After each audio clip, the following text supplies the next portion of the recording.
सरकारी कामं मिळाल्यानंतर कशा प्रकारे टक्केवारी द्यावी लागते याबद्दल कंत्राटदार संघटनेच्या लोकांनी गंभीर आरोप केलेत। पाहुयात एक रिपोर्ट।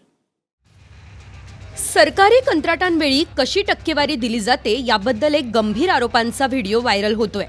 तुम्ही काम कसं करताय? पहिले 15-10% आमदाराला द्यायचे काम घ्यायसाठी। काम घेतल्यावर 18% जीएसटी भरायचा आहे, त्याच्यावर 6% तुमचे कटणार आहे। म्हणजे किती झाले? 18 आणि 6 24 आणि 10 34। 10% साहेब लोकांचा खर्च आहे 44। आणि काम पैसे मिळवायसाठी परत 5% द्यायचे आहे। 44 आणि 5 झाले 49। 10%, 8% तुमचं प्रॉफिट पकडा 56। 34% काम होणार आहे का? आणि वरून परत हेच आमदार म्हणणार रस्ता खराब झाला, नाली खराब झाली। अबे भाड खाणं बंद करा ना तुम्ही। सर्वांनी जर पैसे खाणं, अहो मी तर म्हणतो कॉन्ट्रॅक्टर जसा सैनिक देशासाठी लढतो तसा कॉन्ट्रॅक्टर सुद्धा देशासाठी काम करतोय।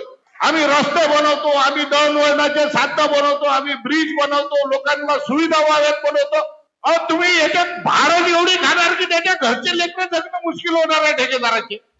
वरपासून खालपर्यंत पैसे देण्यात 40 ते 50% रक्कम जाते असा धक्कादायक आरोप यवतमाळच्या ठेकेदार संघटनेच्या अध्यक्षांनी केलाय।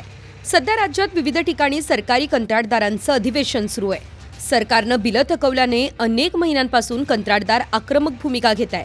त्याचाच एक व्हिडिओ ट्विट करत रोहित पवारांनीही टीका केली आहे। याबद्दल अद्याप सरकारच्या बाजूनं कुणीही प्रतिक्रिया दिलेली नाहीये।